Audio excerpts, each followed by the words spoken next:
Yes, I'm sinning the Ouija board cliche in a Ouija board movie. In fact, I think Ouija, in its original Sanskrit, means bullshit that's done over and over again to the point of being a dick to a movie audience. First, the rules. Based on my initial research, there are a ton of Ouija board rules, so I hope she doesn't actually know them all, or that might be the first half of this movie. If a ghost is here, you can see them through the planchette. Based on my limited Googling, this is less of an actual function of the Ouija board planchette and more of a made-up thing for the plot. Mostly a mechanism for jump scares.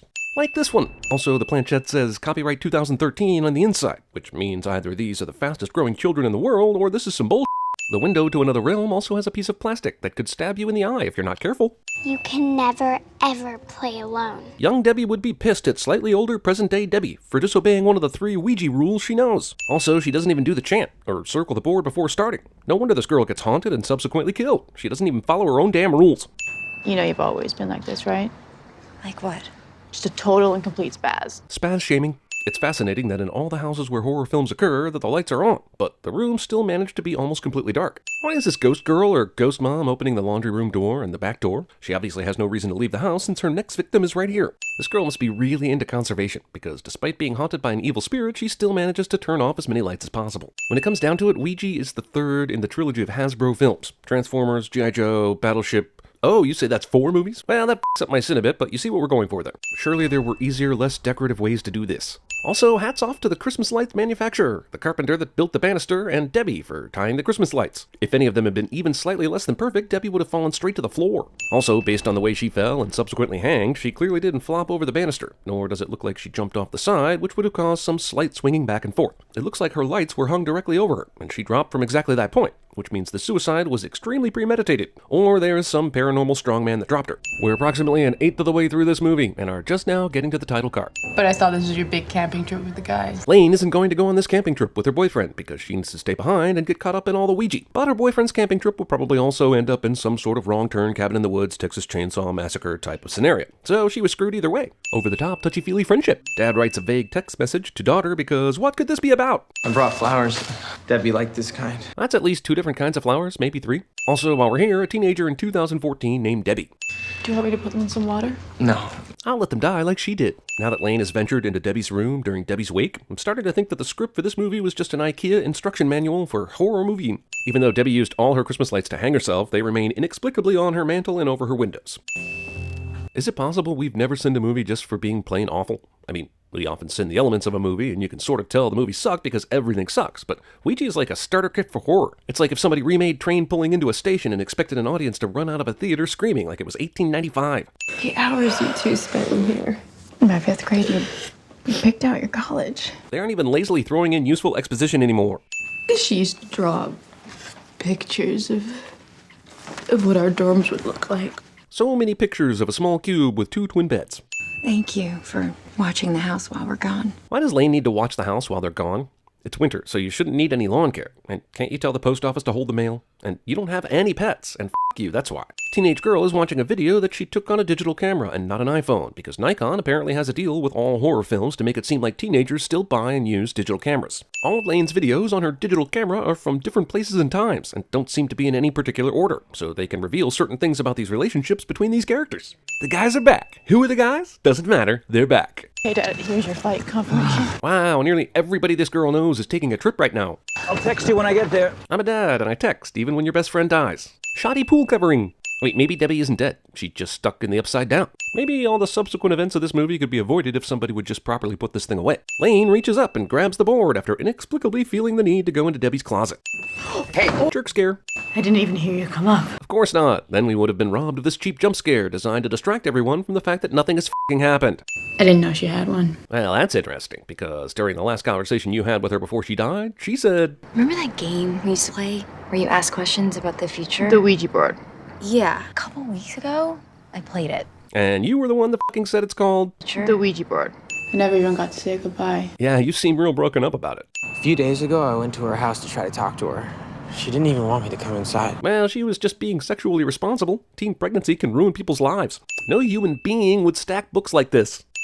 Hey! Get out of here! How was Black Car Bro not immediately texting Sarah to alert her of his arrival, so she would know to keep Lane from seeing him on the street? I guess we needed a way for Sarah to get involved in the story a bit more, and figuring out a clever way to do that would have been too hard. Look, this is where Debbie died. We have to play here. Actually, according to the Ouija rules I found on the internet, it's a bad idea to play a Ouija board where somebody tragically died. Lane didn't invite Debbie's boyfriend to their little party, so he could provide us with this. Another fake-out jump scare. Also, someone should check out that light switch. It makes a horribly loud CinemaSins title card sound when someone turns it on. There's a few rules first. Like you're never supposed to play in a graveyard. Hey, no one said the rules had to be relevant. They sell them in toy stores. He's right, which is kind of disturbing when you think about it. Next to Monopoly is a board used to communicate with dead people. If there's a presence here, please make yourself known. I know Lane thought her friend was acting weird, and she felt something when she came to the house earlier, but what in God's name made her think the Ouija board must actually work in junk? When I was here yesterday, was that you? I had to pause and think about what that question meant for a minute, because her recon mission at the house was so boring I couldn't remember what happened. Who is this? Debbie. Lane is presumptuous in assuming the D is for Debbie. It could be David, or Doris, or the Ghost. You don't know. Calm down. It's an old house. I'm starting to think this guy is working with the Ghost. Old houses do make creaks and squeaks when people are moving around in them. Things don't loudly bang when everyone's sitting still. It's all the lights. They're all out. Group of unsuspecting teenagers seem unfazed by the paranormal activity and subsequent power outage they just experienced. For all we know, it was Lane. Maybe it was really something she needed. Yeah, and I guess the power outage was Lane too. Ghost continues to enjoy turning on the burner for maximum boring effect. Is it Debbie? Did she do this? No, but I heard she did Dallas. Debbie, is that you? Turn off the burner! I saw a reflection in the mirror, and then someone pushed me from behind. She's not very creative, this Ghost. We'll have to beat this thing using our finger paints. Also, Pete has a magical head that is impervious to hard smacks into a mirror. Why are you bringing that home? Also, why wait until you're at the front door to ask why she's taking it home? You should never touch these things. As always, the Hispanic housekeeper seems to know about everything supernatural and warns the white people about being stupid. Well, my girlfriend spooked out and I just played with a Ouija board. Time to ride my bicycle through an aqueduct. Who is that? Who cares? You're in a public place. It's a haunted grocery cart. Also, how did this movie get a sequel again? Oh, it made 20 times its budget. Maybe the sin shouldn't be on the studio that made this, but the people who bought tickets. So if Doris is trapped and controlled by her mother, which we will find out later, how is she able to go around trolling Lane and all her friends? Are we sure this ghost isn't Casper? Or at least a Deadmau5 fan? Girl is scared and alarmed by exterior door shutting behind her, which is a thing exterior doors tend to do. Doris writes "Hi friend" under that flyer to create this dramatic reveal. Isabel opens the car door after seeing tremendous evidence of a psycho killer in the back seat. I'll pick you up. I'll be there in a few minutes. This guy keeps getting more bone than everyone else. He gets his head smashed by a mirror, and while everyone else's "hi friend" messages are written in chalk or condensation, this guy's desk gets completely ruined. Apparently, Doris, the ghost child from the 50s, has enough computer knowledge to open Lane's computer because it wasn't open yet, and type in Lane's passcode that she knew, and type and enlarge the "hi friend" in the middle of this Pages document. I wonder if she was initially thrown off because of the QWERTY keyboard, since the Ouija board is just alphabetical. Oh, and the computer shuts off because, you know, ghost things. I think we should say the words together. Right, because they all know them now. The first time they played, Doris had no need to pull out the chair, but she has to do it this time because it's scarier. This ghost isn't even trying. Like, I'm almost surprised one of these kids hasn't said, "Come on, haunt me, motherfucker! You're gonna bore me to death?" If you didn't do this, who did? Did someone hurt you? Lane fails to ask who this is initially, even though the spirit is acting particularly snippy this time. DZ, where are you? I'm starting to think Lane has short-term memory loss. She couldn't remember that she and Debbie talked about Ouija right before she died. And just now she forgot about that chair that clearly has something supernatural sitting in it. Ghost fast-forwards through the movie, and I should give it a sin off for doing that, but it could have done this a lot sooner. Sewn-up mouth girl points out the horrible monster of a mother, who we find out later is actually trying to prevent her demon spawn of a daughter from killing people. So the is up with this angry mom/bear/dragon approach she has to the living? What if we broke some sort of rule? Even though Doris was able to communicate with them when they were at their own homes, they all assume none of the ghosts can leave the house or communicate when they aren't using the board, since they are standing on the front porch like they aren't in any danger. Our dead friend and a Ouija board connect us together while we go through the banality of high school face. I get to clean the attic. Debbie records her cleaning the attic escapades that reveal how and where she found the Ouija board, because she was directed to by the screenwriter, I guess. They go together. She found it in her house. So weird. That's exactly where it was at the very beginning of the movie when they were kids. It's like it magically transported itself to the original location where it already was stored. Also, thanks for the exposition there. I was worried that Ouija board came from some Native American burial ground or something. But this video proves what is chillingly boring. Not only does Isabel not drive her Honda CR-V into a nearby pond and light the pond on fire, but she feels safe enough to continue driving it like nothing happened. I almost want to send them for not having someone stand behind her when she shuts the medicine cabinet, because they've hit all the other horror cliches pretty hard. Ah, alright, you talked me into it. But why? Why is she first? Why did the ghost travel to her house and do this? Isn't all the freaky shit happening at Debbie's house? Also, this is the primary reason why I don't floss. Also, did Doris instantly fill the tub with more water? Because there is no way it filled up that quickly. So there it is, death by sewing. Also, rest in peace, Isabel. You didn't do anything, but at least you did it well. You have no idea what you're talking about. The scene where a school counselor tries to offer help to Lane was accidentally left in for some reason. It's haunting us. Watching everything we do. It's coming for all of us. So it's like Final Destination 6 Ouija Mania? I can get behind that and club it to death. It's just us now. Lane apparently forgot about her sister. I think that's where Debbie found it. You mean the exact location as specified by the video? That's f***ing amazing! Also, it's the attic she cleaned out, which makes me wonder why Lane thinks she's gonna find anything. And also makes me wonder why Debbie didn't find the old photos Lane soon finds. Also, discount old-timey Kirsten Dunst. If the only entryway to the attic is through Debbie's closet, then how the hell did they get that chair up there? Goddamn, if everyone in this movie would just move with some urgency when they heard something, that would probably cut the runtime down to 45 minutes. Creepy doll in a horror movie cliche. How much whatever has this ghost studied? This is perhaps the most pointless scare since the time I told my girlfriend I'm late, and I'm never late that 1 month. Doris uses her selective invisibility powers because she knows we're 2/3 of the way through a movie and she can't fully reveal herself just yet because that would ruin all the fun. Despite having unparalleled power to go wherever she wants and kill people, this ghost can't kill the main character in the main house where all the shit is going down. This is the family. For some reason, they're still connected to the house. With all those photos scattered across the table, why is this picture the first one we're seeing of the whole family? When I look at these photos, I'd say this is the late 40s, the early 50s. Honestly, I don't know why anyone would question my authority. I audited a psychosexual criminal photography class once, so I think I know what I'm talking about. Apparently, this family only took pictures in front of their front door and just playing with the Ouija board. Watch out, Google. You've got search breathing down your neck. It stands for Sentient Extensive Archival Research Computer Hub, and it's about to Skynet your ass. Also, Pete was able to immediately scroll to the right article, so we can spend very little time on the research portion of this horror film, because we have a lot more painfully slow, suspenseful sneaking around to do. Lane, you should come look at this. You should come take a look at this cliche. She used to live in Debbie's house with her mother. Can this guy not read or something? I believe there's a presence in that house. That sometimes leaves to etch Hi Friend into walls and desks and shit, and kill one of the characters in their house when the movie needs a death scene. My mother practiced mediumship. Is that even a word? And then something went wrong with Mother. She couldn't turn it off. Let me guess, she kept telling everyone, I don't do that anymore, but kept doing it anyway, and then got killed by an old woman in the further? You played in a graveyard. Movie tries to pass the house off as a graveyard, so it meets the silly rule they keep repeating, even though you can't call a house that has a dead body in the basement a graveyard. Now that someone's acknowledged my presence, I will now attack in a manner inconsistent with all the other attacks in this movie so far. Dragging someone across the floor cliche. My god, is there some checklist of cliches that every horror film is subject to in order to get a green light? Lane correctly decides that this grate obstructed by a pallet leads the way to the secret room, because the director whispered in her ear where it was, and alerted her that the movie only has 15 minutes left and she needs to hurry up. Mother is doing a good job at picking off all of Lane's friends, but is doing a rather shitty job at stopping Lane from cutting the mouth stitches, even though she can apparate around, and it's imperative that Lane doesn't do that. Thank God for Peter Jackson figuring out that Nazgul sound.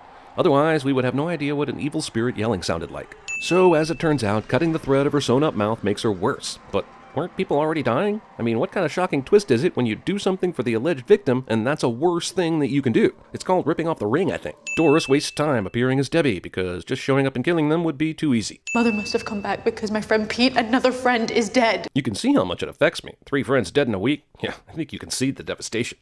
Your mother didn't try to hurt us.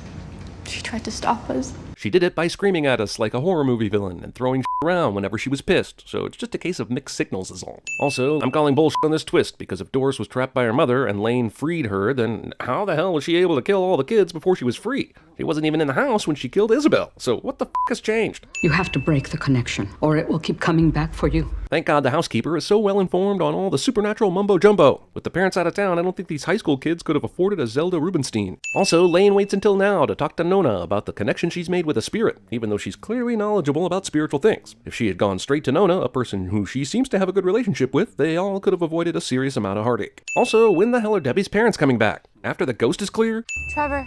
Sarah? This ghost knows exactly who to imitate to lead this guy to his death, but also didn't think to do it until they got to the big finale. Could have done it at his house, but nah. We are right up at the end of this damn thing, yet we are still spending full minutes just walking around. This ghost, having ripped off nearly every horror movie, finally rips off the Blair Witch Project, and its systematic theft is complete. Lane doesn't decide at this point to just burn the house down. It's clearly the best choice. The board and the body are both in there, and that would take care of any other twisty garbage that might be lurking in the house. If she's convicted, she can go live in that nice correctional facility with Elise. Trevor explodes because f*** you, that's why. Even with both Lane and Sarah in the house, Doris takes her time killing them because Lane and Sarah need some time to defeat her. Let's burn this damn thing already. Damn it, you should have blocked that shit with all the chairs from The Conjuring 2 to prevent that from happening.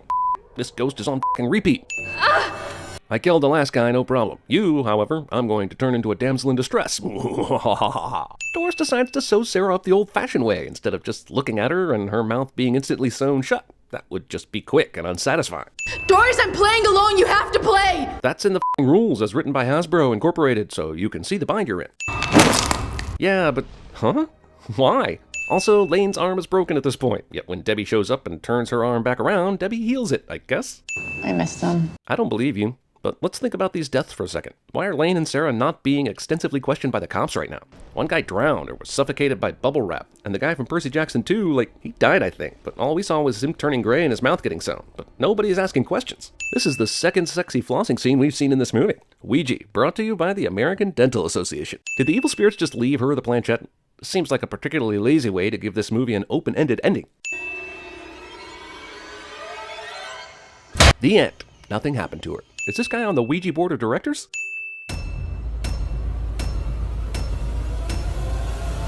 You got a Charlie horse? Operation! A broken heart, of course! Operation! The whitest tramp is true! Operation! Lane, hey. 7 days.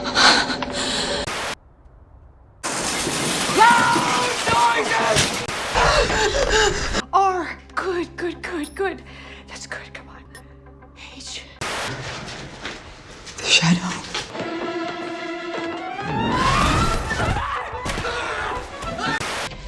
I know what a TV dinner feels like.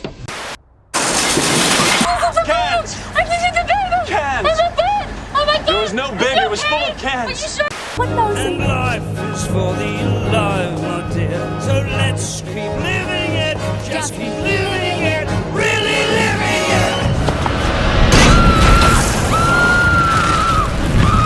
it. She used to draw pictures of what our dorms would look like. Everything was purple. Purple! It's purple! Oh, what?